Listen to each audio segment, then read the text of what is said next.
बंधुओं, आप सभी का हार्दिक अभिनंदन, स्वागत।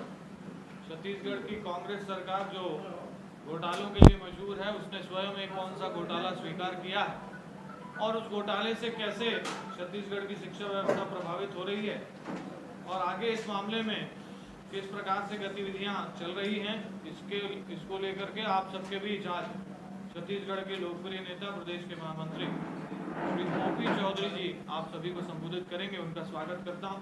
प्रदेश प्रवक्ता आदरणीय श्री केदार गुप्ता जी भी यहाँ मौजूद हैं, उनका भी अभिनंदन। और श्री ओपी चौधरी जी से मैं आग्रह करता हूँ आप सभी को संबोधित करें।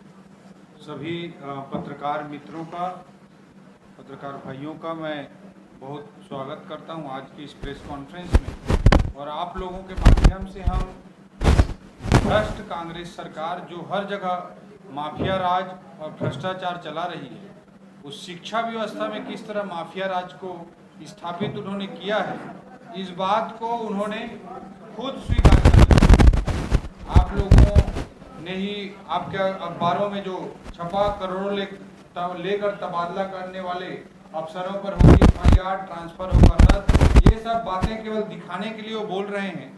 और ये भ्रष्टाचार, ये जो माफिया राज शिक्षा व्यवस्था में इन्होंने स्थापित किया है, सरकार ने खुद इस भ्रष्टाचार और माफिया राज को स्वीकार कर लिया है।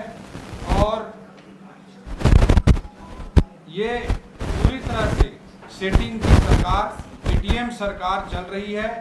हर जगह से, चाहे वो शिक्षा व्यवस्था हो, चाहे चावल हो, चाहे शराब हो, चाहे कोयला हो, हर जगह से पैसा इकट्ठा करके ATM सरकार सोनिया गांधी और गांधी परिवार तक पैसा पहुंचाने का काम कर रही है। सहायक शिक्षक से प्राइमरी स्कूल के हेडमास्टर की पदोन्नति की व्यवस्था सबसे पहले थी। उसमें लगभग 15,000 पदों के लिए पदोन्नति की गई, जो सहायक शिक्षक से प्राइमरी स्कूल हेडमास्टर के लिए था। 15,000 लोगों का प्रमोशन किया गया। और इस प्रमोशन करने के बाद पदस्थापना के लिए काउंसलिंग की आयोजन ही नहीं किया। भारतीय जनता पार्टी की जब सरकार थी तो हर शिक्षकों के सभी पदस्थापना को काउंसलिंग के आधार पर किया जाता रहा। एक ट्रांसपेरेंट, पारदर्शी व्यवस्था के तहत किया जाता रहा।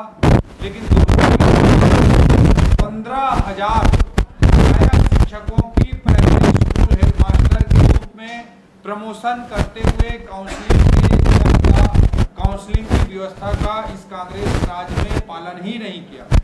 सबसे पहली प्रॉब्लम। उसके बाद करीब 12,000 और शिक्षकों की, सहायक शिक्षकों के रूप में और शिक्षकों से मिडिल स्कूल के हेडमास्टर के लिए, सहायक शिक्षकों से शिक्षकों के रूप में, LDT से UDT हम जिसको बोलते हैं, और UDT से मिडिल स्कूल के हेडमास्टर के रूप में, इसमें 12,000 लोगों के लगभग प्रमोशन किए गए। जब हम लोगों ने बार बार, विपक्ष ने आवाज उठाई कि जो प्रमोशन हो रहे हैं उसके बाद पदस्थापना हो रही है, उसमें काउंसलिंग सिस्टम होना चाहिए, तो ये सरकार मजबूरी में, दबाव में आकर 15,000 के लिए तो पहले काउंसलिंग किया ही नहीं, बाद के 12,000 लोगों के लिए काउंसलिंग की व्यवस्था को ये लोग लाए। लेकिन काउंसलिंग में आधा पद सीधी भर्ती के लिए आरक्षित होते हैं और आधे पद के जो जगह होते हैं वो प्रमोशन से भरे जाते हैं। तो जो काउंसलिंग किया गया उसमें षड्यंत्र पूर्वक ढंग से आधे स्थानों को नहीं दिखाया गया। दूर दूर के जगह में पोस्टिंग की गई। फिर उसके बाद जो प्रमोशन हुए थे उसके बाद जो पदस्थापना हुई थी उसमें भारी पैसे लेकर के पदस्थापना में संशोधन कर दिया गया। हजारों की संख्या में संशोधन किया गया और संशोधन करने के बाद जो लोग पैसा दे पाए उन लोगों को 5 के जगह में, इस तरह से भारी भ्रष्टाचार शिक्षकों के पदस्थापना के लिए किया गया। शिक्षकों को समाज का दीपक माना जाता है, शिक्षा व्यवस्था को समाज का दीपक माना जाता है, जो पूरे समाज को रास्ता दिखाने का काम शिक्षा व्यवस्था और शिक्षक करते हैं। उसमें भी इन्होंने अपने भ्रष्टाचार और माफिया राज को चलाया।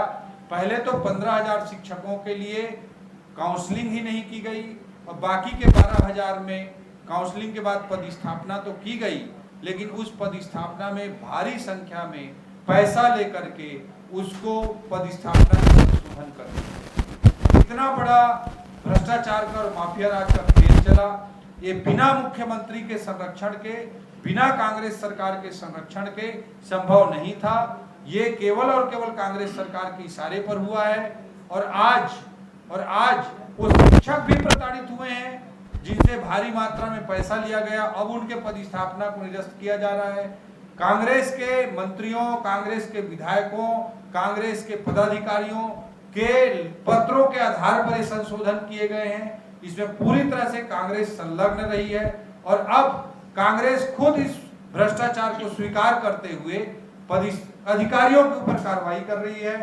10 से अधिक अधिकारियों के ऊपर उनको सस्पेंड किया गया है। लोकतंत्र में विपक्ष धर्म हम निभा रहे हैं, वो सत्ता पक्ष का धर्म निभाएं, ये हम बात रखना चाहते हैं। आखिर क्यों हाई कोर्ट को बीच में आकर अनेक शिक्षकों के तबादला आदेश को निरस्त करना पड़ा, इसका जवाब मुख्यमंत्री भूपेश बघेल जी को देना चाहिए। सुनियोजित तौर पर पहले 15,000, मेरा दूसरा प्रश्न है कि 15,000 शिक्षक जो सहायक शिक्षक से प्राइमरी स्कूल के हेडमास्टर के लिए पदोन्नति हुई, उनके पदस्थापना में काउंसलिंग व्यवस्था लागू क्यों नहीं की गई, ये हमारा दूसरा सवाल है। हमारा तीसरा सवाल है कि जो काउंसलिंग व्यवस्था 12,000 शिक्षकों के लिए हमारे दबाव के बाद लागू की गई, लेकिन उनके काउंसलिंग के बाद पदस्थापना में भारी पैसा लेकर के संशोधन कांग्रेस के नेताओं के पत्रों के आधार पर क्यों किया गया, ये हमारा तीसरा सवाल है। कांग्रेस और मुख्यमंत्री जवाब दें। हमारा चौथा सवाल है, उसका जवाब दें कि पूर्व शिक्षा मंत्री को भ्रष्टाचारों के आरोपों के कारण कुर्सी छोड़नी पड़ी, उनके खिलाफ कार्रवाई कब की जाएगी, ये हमारा चौथा सवाल है। और हमारा पांचवा सवाल है कि अधिकारियों पर कार्रवाई करके केवल औपचारिकता की जा रही है, इसके पीछे कांग्रेस के नेताओं के पत्र हैं, कांग्रेस के नेता हैं, कांग्रेस के मंत्री हैं, कांग्रेस के मुख्यमंत्री हैं। आखिर इतने बड़े घोटाले की न्यायिक जांच कब की जाएगी, ये हमारा पांचवा सवाल है। इन 5 प्रश्नों के जवाब मुख्यमंत्री भूपेश बघेल जी दें। अगर लोकतंत्र में अगर उनका जरा भी विश्वास है तो वो दें, और अगर उनमें कुछ भी सरकार के प्रति जिम्मेदारी, समाज के प्रति, लोगों के प्रति जिम्मेदारी है तो जवाब दें। आखिर वो जवाब क्या देंगे, न्यायिक जांच आयोग कब गठित कर रहे हैं उसको बताएं। और इस तरह से भ्रष्टाचार और माफिया राज जिसको उन्होंने खुद स्वीकार कर लिया है, उनकी सरकार ने खुद स्वीकार कर लिया है, 12 अधिकारियों पर कार्रवाई करके मोहरों पर कार्रवाई क्यों की जा रही है, मूल सरगना जो कांग्रेस के लोग हैं उन पर न्यायिक जांच कब बिठाएंगे, इसका जवाब उनको देना चाहिए। ये 5 प्रश्न हमारे हैं, इन 5 प्रश्नों के जवाब भूपेश बघेल जी को देना चाहिए। फिर चौबे जी के पास आया, उसके बाद ये कार्रवाई हुई, तो ये सरगना आखिर कौन है? देसाई सिंह टेकाम थे या चौबे जी हैं? मुख्य सरगना मुख्यमंत्री भूपेश बघेल जी हैं, जो हर जगह माफिया राज और भ्रष्टाचार चला करके वो गांधी परिवार को पैसा पहुंचा करके अपनी कुर्सी बचाने का प्रयास कर, एक एक करके भी कोई बार-बार कांग्रेस बोलती प्रामाणिकता से जो है आरोप नहीं लगाती। तो 12 अधिकारियों पे, 4 ज्वाइंट डायरेक्टर रैंक के अधिकारियों पे खुद कांग्रेस कार्रवाई कर रही है, तो उसको और क्या प्रमाण चाहिए और क्या दस्तावेज चाहिए? कांग्रेस में बाप के एक एक करके पूछे। क्या नाम सामने आए हैं या फिर आने वाले समय में उनके नाम पे आप लोग उजागर करेंगे? न्यायिक जांच की हम मांग कर रहे हैं। सैकड़ों कांग्रेसी नेताओं ने पदस्थापना में संशोधन के लिए चिट्ठी लिखा है और उसके आधार पर पदस्थापनाएं हुई हैं। ये न्यायिक जांच होगा तो इन कांग्रेसी नेताओं का और इस भ्रष्टाचार के बड़े मामले में सरगना के रूप में मुख्यमंत्री भूपेश बघेल का खुद का नाम आ जाएगा। लेकिन ये मंत्री का प्रभार बदला, उसके बाद ही ये चीज बाहर आई। उससे पहले जिस मंत्री के पास ये विभाग था तब ये चीजें बाहर क्यों नहीं आ पाई, इसके बारे में भी कोई जानकारी लगी आप लोगों को? कांग्रेस के लोग हमेशा लिपापोती करने की कोशिश करते रहते हैं, लेकिन सत्ता की लड़ाई भी इनके बीच चलती रहती है। जय वीरू का संघर्ष चलता रहा, टीएस सिंहदेव जी को बार बार प्रताड़ित किया जाता रहा, और यह भी टीएस सिंहदेव जी को निश्चित रूप से नीचा दिखाने के लिए अनेक प्रकार के हरकतें कांग्रेस के लोग करते रहते हैं। टीएस सिंहदेव जी अलग बात है कि लाल बत्ती के चक्कर में वो एक मंत्रालय को तो छोड़े, दूसरे मंत्रालय को छोड़ने का साहस नहीं दिखा पाए, और अब तमाम प्रताड़ना और शर्मनाक हरकतों के बाद भी अब डिप्टी सीएम का पद ले लिए हैं। ये उनके लोगों के साथ भी राजनीतिक रूप से उन्होंने धोखा किया। ये लगातार आरोप लगाते रहे आप लोग की एटीएम सरकार क्या अभी भी जा रहा है क्या? निश्चित रूप से जहां भी जो भी अवसर मिल रहा है, ये पैसा इकट्ठा करके गांधी परिवार को पहुंचा रहे हैं, उसी के आधार पर कुर्सी बचाने का प्रयास कर रहे हैं। जो जितने मामले सामने आ रहे हैं, चाहे रेत में माफिया, सीमेंट में माफिया, शराब में माफिया, कोयला में माफिया, शिक्षा में माफिया, पीएससी में माफिया, व्यापम में माफिया, भर्ती में माफिया, रोजगार में माफिया, यूरिया में माफिया, डीएपी में माफिया, ऐसा कोई जगह नहीं है जहाँ पे इन्होंने माफिया नहीं रखा है। और हर जगह जहाँ से जितना वसूल कर सकते हैं उसको लेकर के गांधी परिवार को पहुँचा रहे हैं। एटीएम सरकार है, ये सरकार एटीएम सरकार के रूप में हमारे छत्तीसगढ़ के भाई बहनों को लूटने का काम कर रही है। इसमें 15,000 शिक्षकों की बात है, इसमें 27,000 भी, शिक्षकों का क्या स्टैंड है? 27,000 शिक्षकों की बात है। तो प्रताड़ित शिक्षक है, उनका क्या स्टैंड है? वो क्या भाजपा के साथ आ रहे हैं क्या? देखिए, हम मानते हैं कि इस पूरी कुव्यवस्था से, पूरे भ्रष्टाचार और माफिया राज के तंत्र से सबसे अधिक प्रताड़ित हुआ है तो शिक्षक हुए हैं, और शिक्षा व्यवस्था के तहत विद्यार्थी हुए हैं।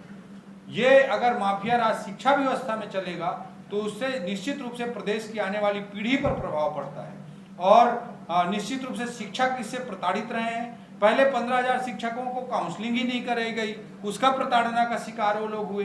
अब जिन शिक्षकों की पदस्थापना की गई उनसे भारी पैसा लेकर के उनके पदस्थापना में संशोधन किया गया।